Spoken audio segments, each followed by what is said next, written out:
Gentlemen, we're actually going to use the clock there at the bottom right-hand corner of the screen. So we'll be starting approximately 1 minute. Thank you.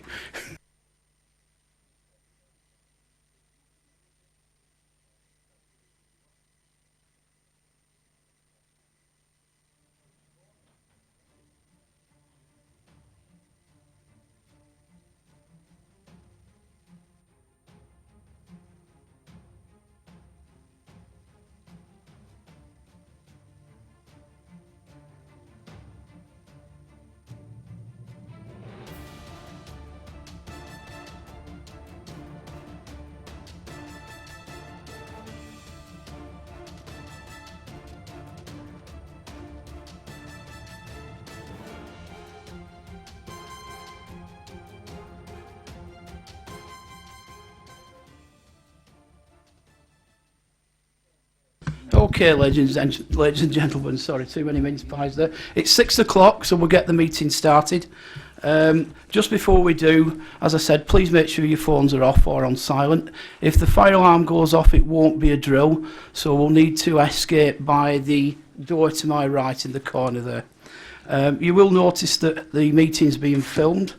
If anybody doesn't wish to be, this is excluding the members around on the committee, but if any member of the public doesn't wish to be filmed, can they please let us know ASAP? Okay, we've got a relatively short agenda tonight. We've only one speaker, one set of speakers, and that's item 9. And we'll take that item first, and then we'll run through the order that they're printed on the green sheet. So, before we start, any apologies, Fabiola? Yes, Chair. We've got apologies from Councillor McCann, Briggs, Wrigglesworth, Councillor Tony Larkin, and we've got substitute tonight here, Councillor Azad and Councillor Gloucester. Thank you. Okay, thank you. I've not been given any urgent business, so I assume that's no urgent business. Has anybody got any declarations of interest for any items on the agenda this evening? Councillor Gloucester.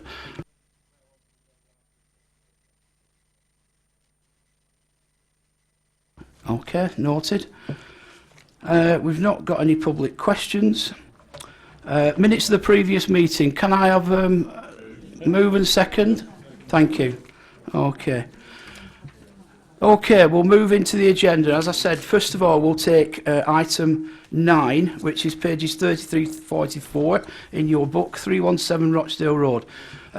We'll invite an objector up, Miss Jacqueline Martin, to speak first. Miss Martin, if you just take a seat.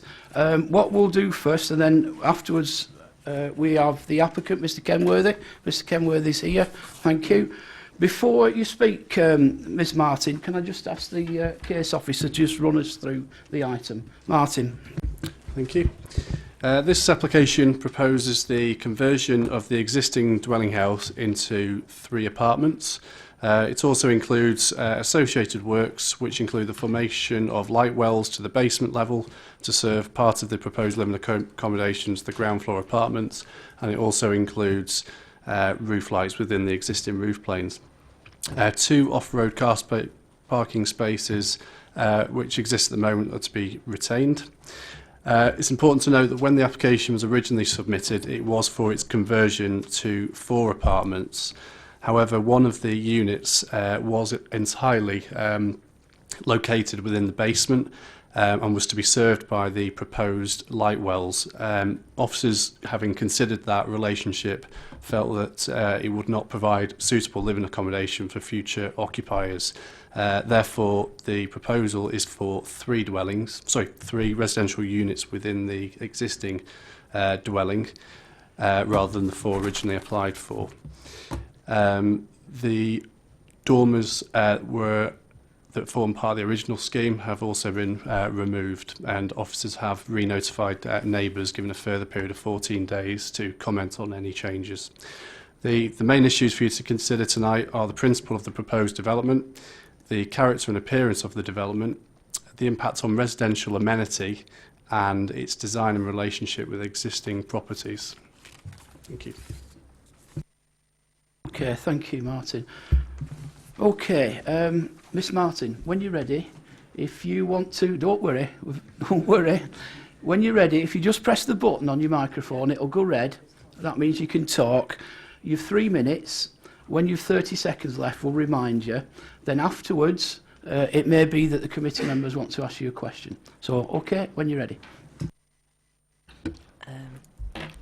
Myself and my family live at 319 Rochdale Road, which shares a party wall with the 317 Rochdale Road. We have sent our comments to the planning office, along with some of our neighbours. We have read the planning officer's report and feel that there are some issues that have not been considered and others that have. The application has changed from the original comments that we made, but we still feel that the property could still cause us problems. The planning officer has put in his report that there will be some soundproofing on our party wall. That's it, at the end, what he's referred to, which we are happy with, because that was one of our major concerns about the noise. Because the back door is removed, there's only one entrance and one exit. But we are concerned that how we ensure that this work will be carried out, because the main concern is that there's three bathrooms that will be on our party wall. And we want to ensure that the noise is reduced to a minimum and should the application be accepted. The planning officer has also mentioned in his report about our concerns for the water, hasn't mentioned in our report about the concerns for the water pressure. 317, 319 and 321, the houses that we've just seen, are all supplied by the same source. And we are worried that once the apartments are created, three apartments with potentially kitchens and bathrooms, this will affect our other two homes and will cause future issues that we cannot resolve. We would like to know that this will be dealt with, or at least looked at. The refuse storage has been mentioned in the report, and it has been advised that there will be some discussion to take place regarding the placing of the bins. As you see it on the plans, the wall at which they are put at is right next to where we have our only outdoor eating space within our backyard, and we feel that that would impact on our lives as a family and not being able to utilise that area. We feel that the parking issue has been played down a little bit. When the planning officer came, we can only presume that he came during the day. The parking during the day is not representative of the parking in the evening. Yes, it shows in the plans that the site will accommodate 2 vehicles, but the potential is, with the bedrooms and the facilities that are available, it could mean that there's another 6 vehicles that will need to find somewhere to park. The planning officer also mentioned in his report that there was room on the road for 2 vehicles. I don't know where he's found this space, because at the moment there's one space outside the 3 homes, as we saw in the picture earlier. Rochdale Road has recently had traffic calming measures installed because of the problems and the crashes that have occurred in the area. Also, drainage has been mentioned in the report, has not been mentioned very much in the report. This area is subject to flooding, as the family at 8 Nordeck Close have raised in their comments. We have concerns that the basement conversion will mean that the water will not enter the basement. I have seen this for myself, and will go somewhere else. This has also affected 8 Nordeck Drive. Okay, I'm sorry, 3 minutes is up. You've done very well, thank you. Right. We have to enforce that. If you just turn your microphone off a second. Okay, are there any questions? Yeah, Shade. Yeah, thanks for that, Miss Martin. I just you mentioned the bins and it impacting on your living space. I didn't fully understand that. I just On want. the original plan.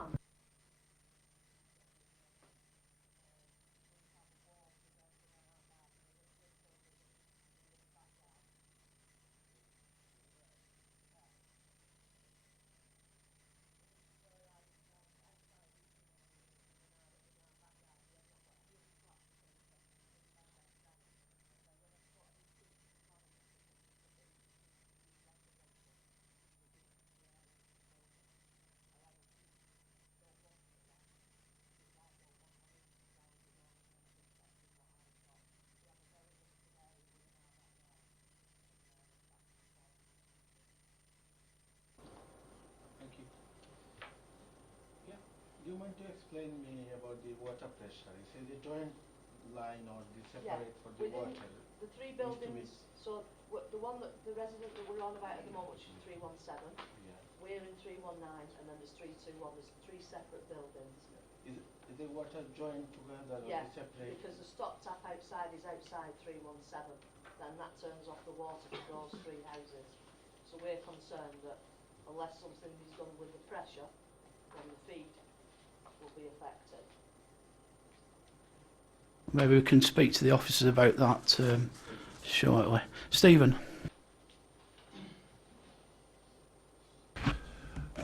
You mentioned in your presentation about limited parking spaces. There was 2 allocated for the property, but you were saying that there isn't any room on the road. Would you elaborate, please? Sorry, can I elaborate? Yeah. Within the area, not recently, we've had traffic calming measures.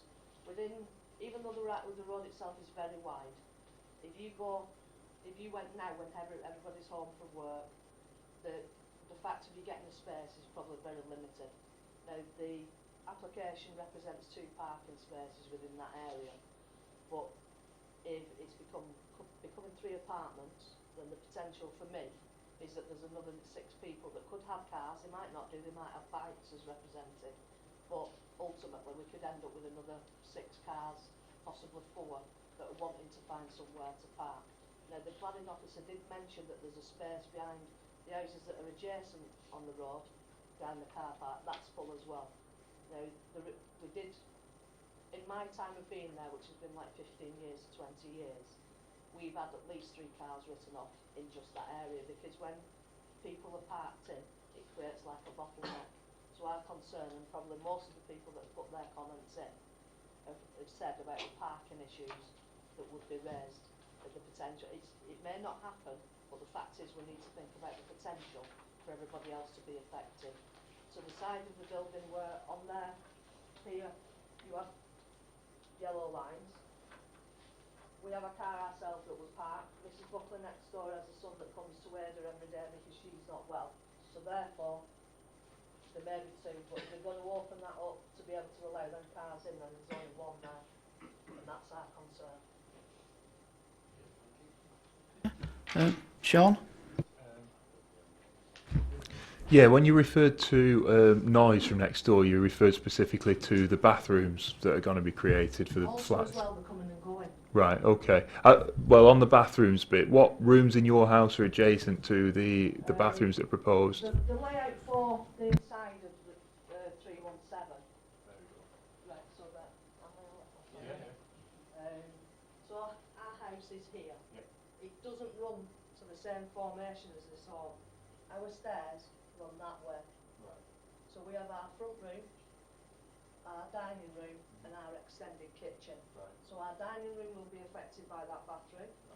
Our bedroom, our front bedroom will be affected by this bathroom, and our daughter's bedroom, who's in the attic, will be affected by that third bedroom. Okay, thank you. Okay, any more questions? Okay. Thank you very much. Thank you. Thank you very much for your time. It's fine. John? My question's to the officer. We'll just listen to the applicant now and then we'll do that. So, Mr Kenworthy, again, you've 3 minutes, and we'll remind you when there's 30 seconds.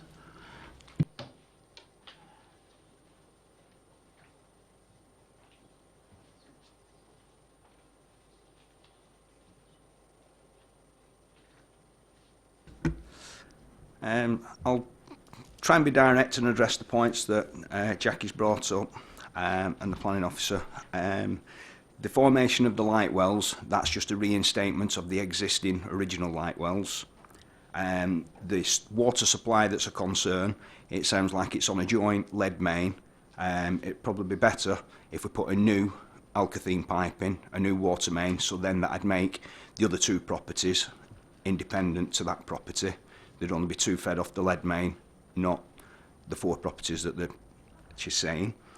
The bins, it's a big area, there's plenty of space there. Those bins can be relocated. It was just a matter of putting the bins, just for the drawing's sake. They can be relocated anywhere, there's plenty of space. The parking seems to be the biggest issue. The frontage to the property with the side is 14 metres. Now, I know you don't have a right to park in front of your own home. We have created 2 spaces within the space to the side of the property. The other thing is, you need to look at what the alternative use is, should this not be passed, to what could happen with the property. It could easily be developed into a 4, 5, maybe 6 bedroomed house without any planning permission if it's only a single occupancy. And how many vehicles would that bring? Again, other ways of looking at it is to apply for an HMO, housing multi-occupancy. It's not what I would want, it's not what I would do. It's my neighbourhood as well as Jackie's. But you probably have less affluent people, less chance of them having a car. But again, with the rented properties, people are in a position where they're renting, they're probably not as affluent as owning their own home.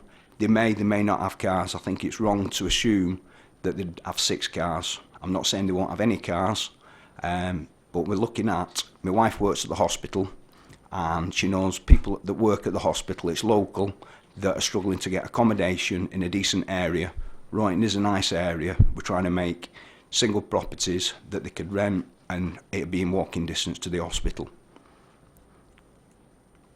It's ideal for walking summer, and there's a good bus route. You've got a bus route direct to the hospital, direct to Manchester, direct to Rochdale, direct to Oldham.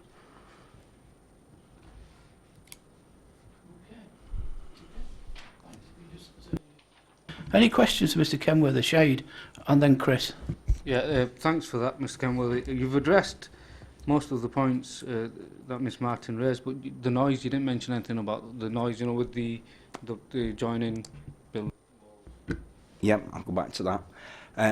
Again, if it was done up as a single property, a single dwelling, there'd be no restraint onto having any noise restrictions. Again, it could be family home, probably with more children in than in a 1-bed apartment. But it's part of the planning, part of the building regs for apartments, everything has to be soundproofed and fireproofed. So I would have thought it works to the neighbour's advantage that that's done and it's soundproofed. A bathroom or a shower room is classed as a non-habitable room. It's something that you go in, you're soon out. You're not there spending the full evening there with music playing. So that the living accommodation is separated by the stairwells and the bathrooms. So any noise would be away from the neighbouring property and more towards the gable end of the property. Chris. Yeah, I don't know if you can answer my question, but it's just in relation to, you know, the conversion of the loft. You obviously, the lady before was saying that she had a young girl, that was her bedroom. So the party wall that's between it, do you have any plans of how that's going to be dealt with, or what it's currently made of? Or it's originally the house was a standalone house. The other 2 properties, 319, 321, were added on at a later date. So that, I'm guessing, will be a party wall. If they need to be soundproofed on this side, once the attic conversion's done, that can be done. It'd be having insulation put in anyway to meet the U values. So it is a thicker than standard wall on your normal party wall between two terraced houses that were built together. It was once an external wall. right, okay, thanks. Okay, no more questions. Thank you, Mr Kenworthy. Thank you. We'll open it up for debate. I think the issue of the parking, I think that's something that we can't really consider that, because as the gentleman said, anybody could move in there with 2 or 3 cars anyway, so we can't go anywhere with that. And it might be said that the additional 2 parking spaces are actually enhancing the parking opportunities in that particular area. I'm a bit concerned about those bins, how they get out, and I'll ask the officers shortly, and I'll be interested to know what the insulation is and are there any standards to that. But before we do, Councillor Hudson's been waiting patiently. John? Yes, I'd like to ask the officer, when the objector spoke, she did say she was worried about whether this work would be carried out. Is it subject to the fact that the first thing they would have to do is make it the noise proof? They'd have to do that first. That's what I want to know. Is that tied in, or can we not have a say in that? Because I remember another property very similar, and now it was great at first because they got nice neighbours and they didn't have any children, but things have changed, and now we won't know if this changes, and we will be inflicting problems for this lady unless we make sure this noise proofing is done first. Is that possible? Yeah, I mean, irrespective of the requirements of the building regulations, which I'm not an expert on, I'm not a building control officer, but there will be requirements for to deal with the relationship between adjoining residential units. So irrespective of that, we have got a condition on the recommendation which requires a soundproofing scheme to be submitted and approved by the local planning authority. And of course we take advice from colleagues in environmental health on any scheme that comes in. Assuming it's approved and assuming we get a scheme that's acceptable, the condition is specifically worded that none of the apartments can be occupied until that scheme has been implemented in full. Okay, I think that. Thanks. I think that goes some way to answering my question, Martin. There, I just wondered how it's proposed to bring the bins round, but I guess they'll come down the side where the parking spaces are.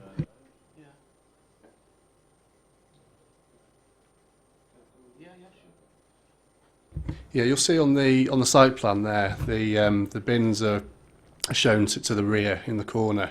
I mean, largely that is somewhat indicative, because we have actually got a condition number 4 on the recommendation that requires a scheme for the bin storage. So potentially as part of that discharge of that condition, it may well be they end up moving from that position that's shown on the plan. It's all about, the plan is really to show that there's storage space within the curtilage of the building for bin storage, and that's our primary concern, to make sure they're not stored on the street, for example. Okay, it would be good if they could be moved, because where they are now, with it, like I said, they're right next to the next door neighbour's property. There's an opportunity to move, and then I think we need to take it. Sean. It was just about the water pressure, because at the moment you've got a joint main for the 3 properties, but potentially that could be a joint main for 5 properties. The developer has said that he would be happy to put in a water main, or could look at it. Can we condition that he does?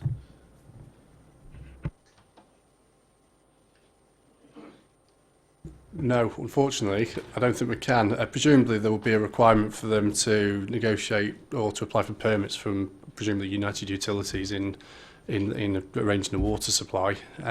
What rules go with that, I don't know, but it's outside of the planning process. I mean, all we know is that there's an ability to have a water connection, and in planning terms, that's what we're concerned with. Do you want to come back on that? Yeah. Okay. It's just to say I would be concerned about that. I mean, I live in a semi where we only shared with the neighbouring property, and we had a new combi boiler put in. We had to get our own water main put in because the water pressure wasn't enough to feed the combi boiler at the appropriate pressure. And to go from 3 to 5 is quite significant. Yeah, if I can just come into regarding the water supply, it's a straightforward process. You just dig a 3-foot trench and ring the water company, and they'll put you a separate supply in.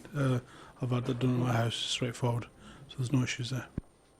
Okay, yeah, it is outside our remit. We can't make a judgment on that, but it would be an idea not only for the neighbours but for the people potentially, if it does get past, who go in there, because they're not going to want low water pressure either. But it is an issue that we can't deal with or take into consideration this evening. Okay, any more comments on this? Shade? Yeah, thanks, Chair. I just want to say I think it's a clever use of the space, to be honest. It's not deviating much from what it is already. And it sounds to me like the developer is willing to work with.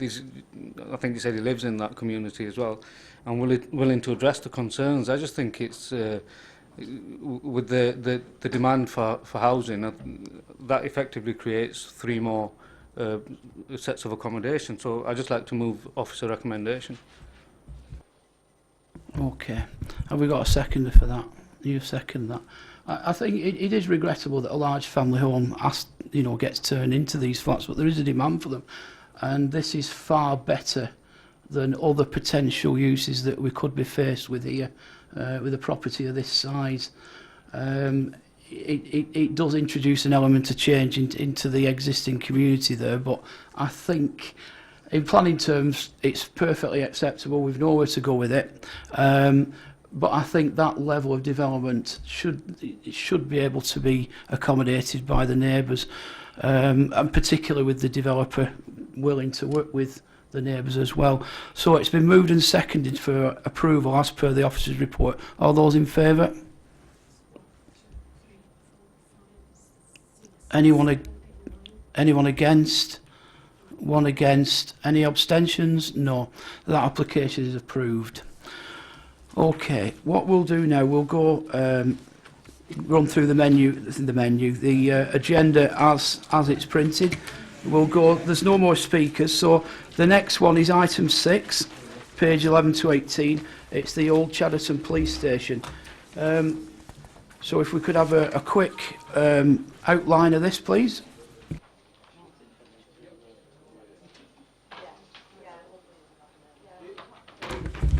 Yeah.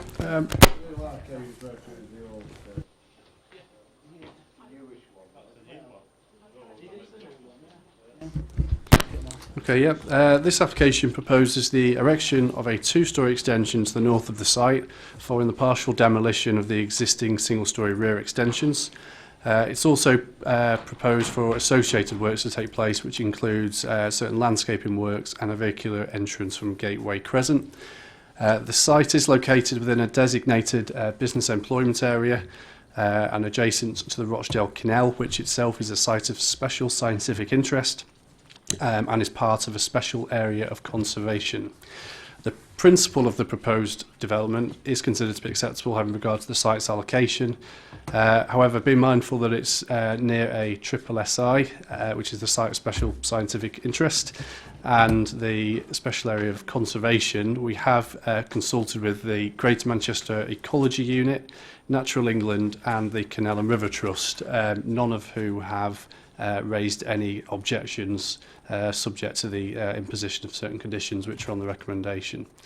There is also a condition that requires a scheme to be submitted for the control of Japanese knotweed, which has been identified on the site. The highway engineer has raised no objections to the proposal on the basis of on highway safety grounds, provided that the conditions again set out in the recommendation are included if the application is approved.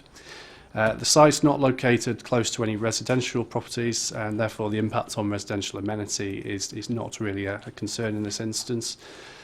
In terms of drainage and flood risk, the council's drainage engineers have confirmed that a flood risk assessment that's been previously submitted is acceptable and they raise no objection. Therefore, the main issues for you to consider are the principle, the impact on amenity, design and highway safety, energy, the ecological matters because of the particularly because of the canal, drainage, and ironically crime. We have a crime risk assessment, crime impact statement, submitted with the application. Thank you. Yeah. Okay. Unless anybody's got anything they want to add to that, all those in favour? That's unanimous. Okay. Can you get Chris back, please? Yeah.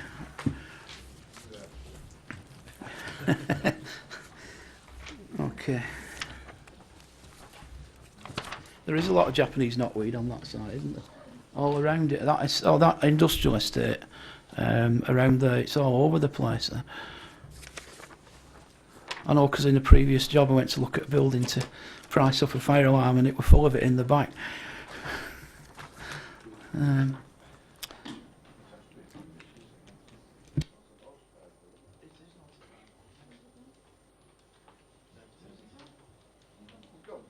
Yeah.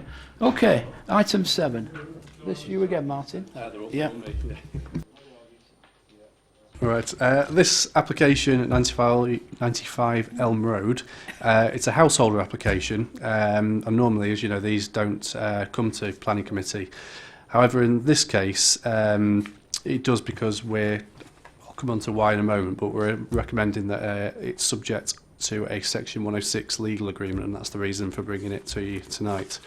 So the application itself proposes the erection of a two-storey side and rear extension, the erection of a porch to the front elevation, and the extension of a single-storey outbuilding to enable its use as additional living accommodation. In other words, commonly called granny flat or granny annex. The application for the extension to the outbuilding is the one of some concern. The reason for that was that of the potential for it, so this is the outbuilding here, is the potential for it to be used as self-contained living accommodation. The layout shows it completely self-contained, so it's got a lounge, it's got a kitchen, it's got a bedroom, it's got a bathroom. There really is no reliance, if you like, upon the main dwelling. So therefore, perhaps in the past we've used planning conditions to restrict occupancy of granny annexes or granny flats to prevent them being used as a separate living accommodation. In reality, in this case, because of its position within the rear garden, the use of a condition would be extremely difficult to monitor, and therefore, if there is a breach of that condition, and 10, I think it'll be 4 years the test for residential use, and we don't know about it, it becomes lawful, it becomes exempt from any enforcement action. So in this case, we're recommending approval because we've got absolutely no concerns with the relationship of the extensions with the adjoining properties, but we're recommending a Section 106 agreement that would basically prevent the occupancy of the outbuilding as a separate dwelling, if you like, but it would remain ongoing forever unless we have a subsequent application at some point in the future to change it. So that's the case. Okay, so the Section 106 is a perpetual, everlasting condition. Yes. That even if we don't see it in 10 years, we can, and we do, then we can go back and enforce it. Yep. Any comments on that? So, okay, again, it's recommended for approval. All those in favour? And that looks unanimous to me. Excellent, thank you. Item 8 then, Kingdom Hall. This caused a little bit of controversy when it came last time, didn't it, this one? And they've come back now to extend the hours. Just remind us of the hours, Martin. Yeah, so as you said, this site has been brought to committee before, which was in December last year, and that was for the change of use of the former place of worship to an office at lower ground floor level and a cafe at the ground floor. But it was approved with conditions restricting the opening hours, and those were until 6 p.m. on Monday to Friday and up to midday on Saturdays for the office accommodation, and up till 10 o'clock for the cafe on any day. And the separate condition required the access and parking spaces proposed to be provided prior to the use of both the office and the cafe. So the application is for the variation of the hours condition, which would allow the office to open until 6 p.m.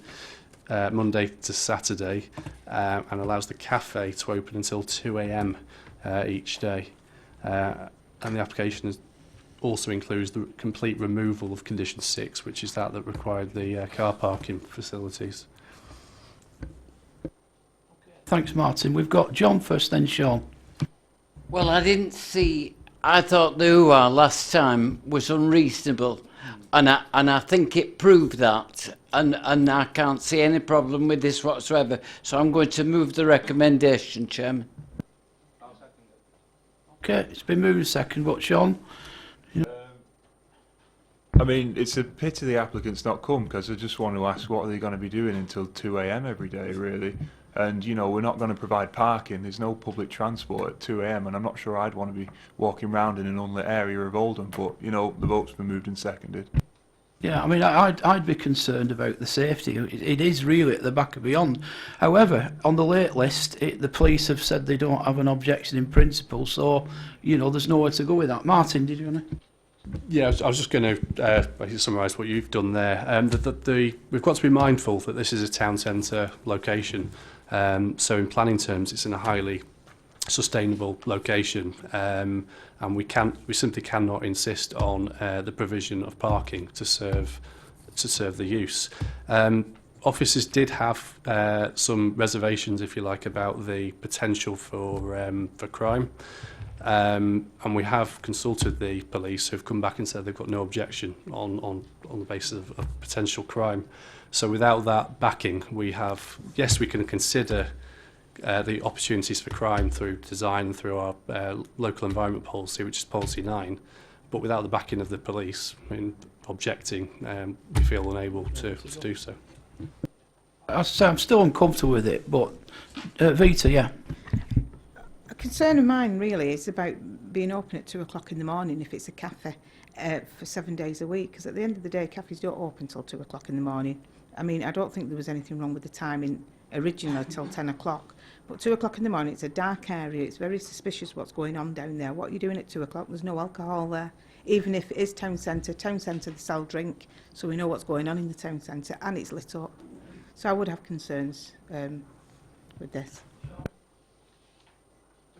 Same again with what Councillor Price has said. You know, I mean, the applicant came previously. I was on the committee when it came previously, and he was quite, you know, he stressed quite clearly that it wasn't going to be for certain uses, and that's why we shouldn't have concerns. And then to put in an application to extend the hours until 2 a.m, you know, what are they going to be doing until 2 a.m? I am concerned about what the uses may be until 2 a.m, and I'm concerned that they are uses that it's previously been said to this committee that they will not be. Yeah, Well, 2 o'clock in the evening is very late. I think we can, why would you consider that halfway through after 12 o'clock? Because of, I don't know what they're going to use in there after 2 o'clock night. So they mention anything, what they're going to use after 2 o'clock? No. They will be sending the concern about that. okay. Rod?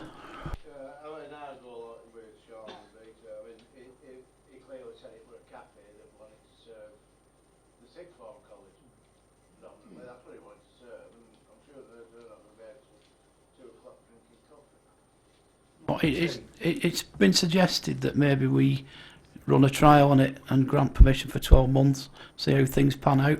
I'm really seriously concerned about it, but now the police have said there's no problems. In planning terms, we've nowhere to go with it. So we could perhaps suggest earlier, 12 o'clock maybe. But I think the planning office suggestion of granting 12 months to see how it goes. I don't know anyone's for that.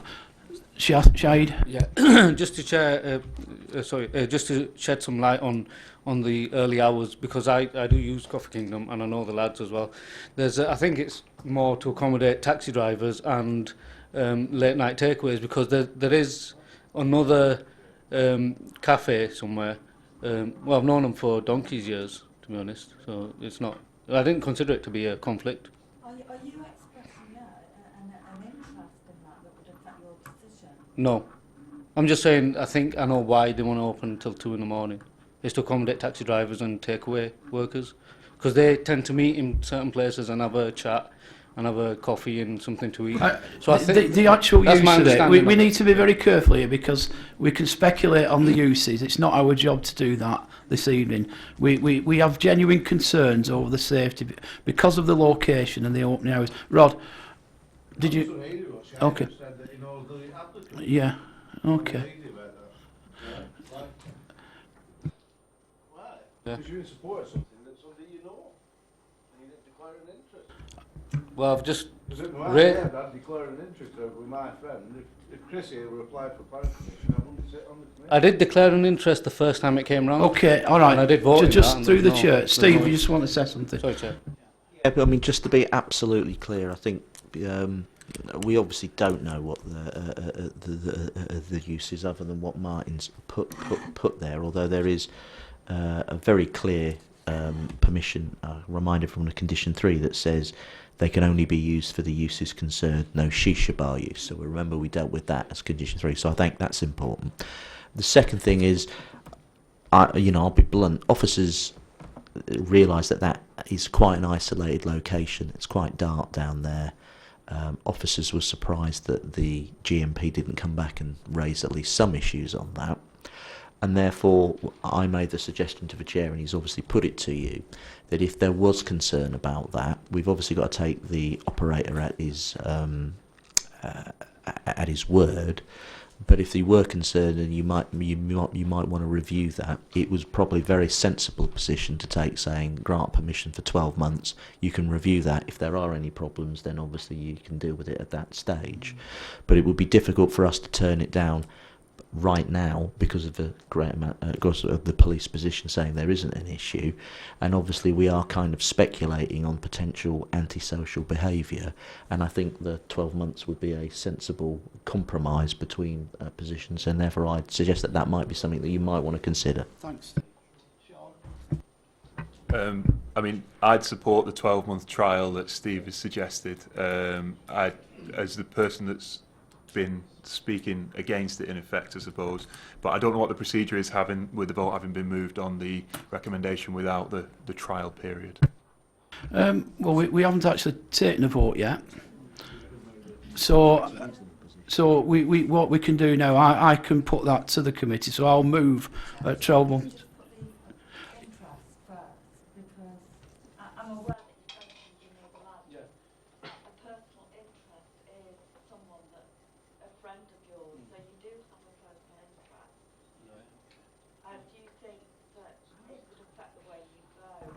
No, I was gonna ask the question after this had happened, but there's been many occasions, not only here, I've been on licensing committee where someone walks in and I've known who the person is. So I'd like to think that I can make an objective decision based on the evidence and what's in front of me, because we're all counsellors and we know lots of people, I'd like to think, if you're doing your job properly as a counsellor. So there are going to be people coming in that you know, and depends on, I don't hang about with them, I just know them because they're in the community. So the funerals, Shade, that's fine. weddings, etc. I think we are dealing in a semi-legal process here, and I think it might be better for yourself now you've declared that interest. We've got the concern To be fair, that Chair, perhaps you don't vote on this. That's fine. To be fair, I did declare this when the initial application went in, and it was in the meeting. So I did say I know these lads at that point. Right, you're not doing it tonight, though, have you, Shade? So just for your own safety, for your That's fine, safety, yeah, I'm happy for to your do own, that, and I think it's probably better that you don't vote. So if you just note that Councillor Shade is not going to vote on this application, That's fine. and I think everybody will be fine then. So just for future reference, if we know someone, it's It's the same advice that all councillors get in all meetings. If you feel there could be a conflict or any reasonable person... I don't feel there is. No, so just let me finish, Shade. Yeah. If it's something that any reasonable person on the street could see as being, would colour your judgment, then you must make a declaration. You might find that it's fine and you're allowed to continue, but to cover yourself, and it's always best to just declare That's that. fine, I'll go with that, Chair. Yeah. And it's very difficult for people who have lots of friends, I understand that. Yeah. Okay, right, It's all right okay, for people like Rob. fine. So it's been moved and second that we grant a 12-month trial period for this. Right. So do I have another seconder? We've got another seconder there. So all those in favour of a trial 12-month period to see how it goes? That's unanimous, apart from Councillor Shade, who's sensibly, I think, agreed not to vote on that. Thank you. That application is approved. So the final one is here tonight, just because it's a relationship of a councillor. Martin. Chairman, I have a query that somebody brought to me about this. If this has been brought forward because it's a councillor, why has a previous application on the same property, which resulted in needing a toilet because the toilet's been used for something else. That didn't come forward. So what's the difference? I honestly don't know, John, but we'll find out for you. Well, I don't know because, well, if you can answer that, that's fine. If not, could you just let Councillor Hudson know at some point? because he did have a toilet, but it's now been divided into an office that's got a board up to let now, and a business, and now it's resulted in the cafe, which is downstairs in the basement, needs toilets now. But I waited because I told the person concerned that they couldn't write in or come to the meeting because he said, well, it's not going to the meeting. It's done by officers. So I wondered why that was done that way. And then this application, which is because we now need a toilet because we've used the toilet. For my own personal. Yeah, the difference is between the previous application that was refused, and if we're seeking to approve an application, then it has to. So any member of the staff, any councillor, if we're approving it to be seen to be being transparent, it has to go to a committee. So that's why you often get works that are for council officers on that. It's only if it's refused that it can be delegated. If we're approving something, i.e. it's going to be built, I have to, or we're recommending that, I have to put it to the members. I don't understand that because it weren't refused by us. So what does that mean? If it don't come forward here, we can neither refuse it or accept it, can we? Well, It's about being transparent. It's obviously if something is actually going to change in the community, i.e. you're granting something so a building happens or a change of use happens at this committee, then it has to come to this committee if we're recommending that. It can only if we're saying no to it, then obviously nothing is going to happen, and obviously then it would have to go get the scrutiny via appeal, because obviously if you've got a refusal, the only way you can get an approval is via a planning inspector, and that's all. It's just simply about. I'm saying the other one was accepted, wasn't it? Because it's now in fact taking place. So it wasn't refused, was it? Right, I honestly don't know, John, and we're all. Right. Lots of people come to see me at the surgery about this, so I will need. Right. Well, what I'm gonna ask. No, could I ask you to formally write to Councillor Hudson with his queries and copy me into it as well, please? Yeah. And then is that okay, John? And then you'll have a written answer. Okay, Steve, and then Sean. Considering what's just been said about Councillor Shade, No, that's my question. yeah, where he had to declare an interest because he knew the person. You've got 3 Saddleworth Parish councillors here who all know this person who's put the planning application form in. I think we're getting slightly confused here, and I'll just make it absolutely clear when members have to make a declaration. Members have to make a declaration traditionally if they know the individual, but it doesn't mean to say that they can't come to a decision. And traditionally what you say is, I know the applicant, but they've not spoken to me about this application, and therefore I've not been influenced by any position. However, using my wife as an example, she's an event manager. If she was, if I'd been connected in some way to that particular her using a venue, I would have to step away from the application because I might have a prejudicial interest, because I might know the individual, my wife might be using it, and therefore there's potential for a prejudicial interest. And that's the difference. The difference is you can know someone, but if you have a prejudicial interest that may affect your decision, the best decision is always to go away, and that's the reason. So it's perfectly okay to say I know Councillor Sheldon, and but traditionally what you would say is I know the applicant, but my decision has not been influenced in any way by that, and that's what you would do when we ask for that declaration bit, Chair. You would traditionally say that's exactly what I did. Right, we're not going to get into a debate. Let's. Chairman, Come on. the applicant isn't a parish councillor. The applicant isn't Mr. Sheldon. Or else your document. Yeah, it isn't. It's Mr. it's Sheldon's partner. But listen, we're not going to get into debate about declarations. If anybody needs any help on this, the lawyers are well there. But what I would say is that the difference here is it's not Councillor Sheldon anyway, so even if you know him, it doesn't matter. I think the big difference here is that when we were discussing the previous application, Shahid started to go on about how he knew these people and the possible uses. In fact, I think you said it will be, which would anybody outside this room hearing that might consider that you had more than just a friendship with that person. I'm not suggesting you are. You've done nothing wrong. There's nobody suggests you've done anything wrong. But from the point of view of somebody who outside this circle heard that, it could reasonably construed that and so that's why we've done that. So, having said that, what we'll do now, we'll move on to this one. It is recommended for approval. I don't think we need to debate it anymore. Just quickly, No, we're moving on now. Shahid, have a word with seconded. Can I have a show of hands for approval? That was a difficult one. Okay. Anybody against? Abstentions? One abstention. Thank you. Thanks. Okay. Thanks for that. Please note the appeals. We've won all but one, which is a good news. So have a great Christmas, everybody, and be careful who you speak to. See you later. Steve, now that it's over, I was just going to say I'll behave myself, but you need to buy me a pint of Coke.